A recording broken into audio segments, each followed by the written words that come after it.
pour la poursuite du débat, toujours sur cette même motion du mercredi. Je cède maintenant la parole à M. le député Johnson en vous rappelant qu'il vous reste 6 grosses minutes. 6 minutes, c'est bien peu, Monsieur le Président, mais on va les prendre. Hein?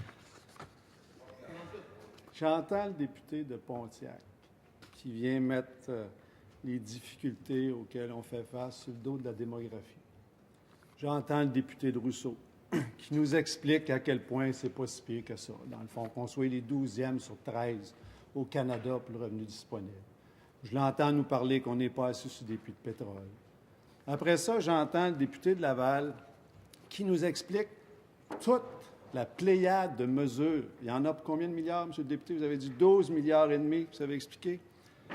Puis là, comme citoyen, je ferais juste un graphique qui nous montrerait tous ces efforts-là, puis toutes ces énergies-là, puis tous ces montants-là d'investis, là, pour voir où c'est que ça va nous mener. Fait que là, si je me sers du même livre que le député nous a montré, qui s'appelle « Le plan économique du gouvernement du Québec », puis je fais un petit graphique avec des points qui nous montrent en 2015 quelle sera la croissance du Québec, en 2016 quelle sera la croissance du Québec, en 2017, en 2018. Moi, comme citoyen du Québec, là, avec tout ce que je viens d'entendre, moi, je voudrais voir là, une courbe qui part comme ça, là, puis tranquillement pas vite, qui s'accélère. Puis si je suis capable de me projeter dans le futur, là, ils appellent ça le hockey stick en anglais. C'est qu'à un moment donné, ça décolle, paf, ça accélère, puis là, c'est parti, M. le Président. Bien, si je faisais un graphique qui démontre ce que ce gouvernement-là prévoit avec ces milliards-là, puis toutes ces mesures-là, on part en 2015, on est à 2 %. En 2016, on est à 2 %. En 2017, on est à 1,8 %. Puis en 2018, on est à 1,6 %. Puis comme citoyen, là, j'ose même pas m'imaginer qu'est-ce que ça va être en 2020 puis en 2022, M. le Président.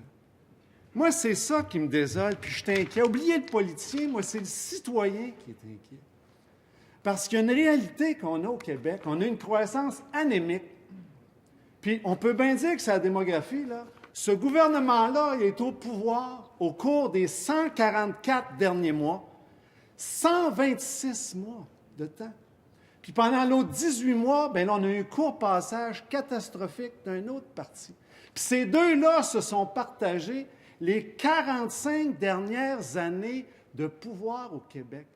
Si eux, ils n'ont pas eu la capacité d'influencer le parcours économique du Québec, qui aurait pu l'avoir, M. le Président? Puis c'est pas compliqué. Quand on parle d'une croissance anémique, qu'est-ce que ça veut dire?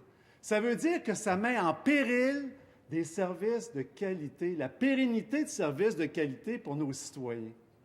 Ça veut dire, M. le Président, que nos concitoyens qui sont déjà égorgés, taxés, tarifés, imposés dans le top au Canada, quand on regarde le beau graphique qu'on pourrait faire avec les prévisions du gouvernement, là, où ça pointe?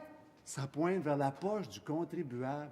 Mais il n'y en a plus parce que c'est rendu au point où ça nous nuit, parce que les gens ne peuvent plus épargner, les gens ne peuvent plus consommer, puis ça représente 60 % de notre PIB. Puis on se demande comment ça, après ça, ça ne va pas bien. C'est pas compliqué, M. le Président. Ce que nos gens nous disent aujourd'hui, c'est serrez-vous la ceinture, faites des sacrifices, ça va bien aller.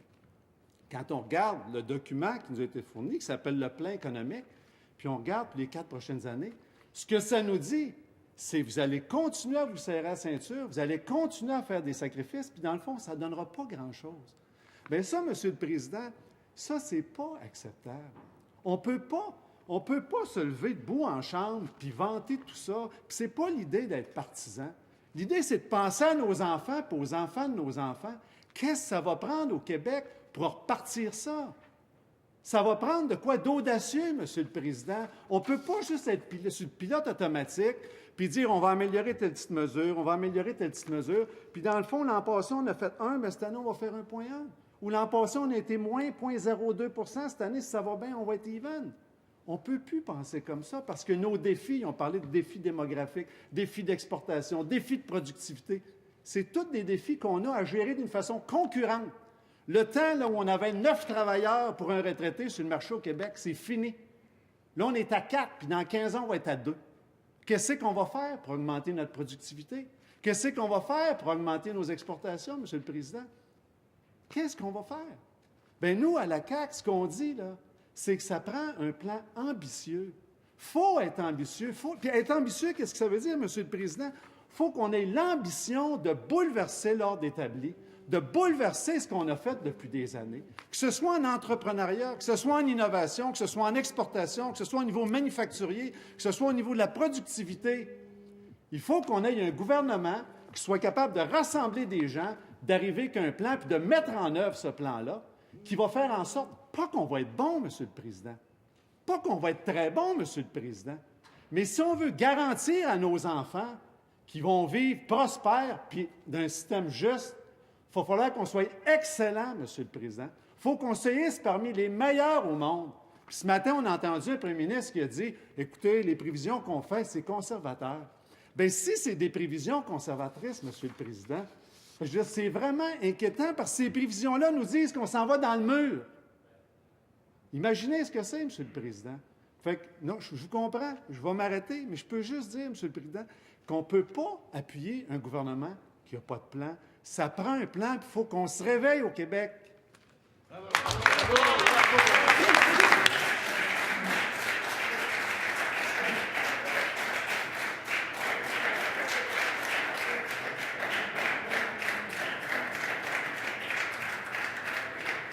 Alors, merci, M. le ministre. Monsieur le député de Johnson.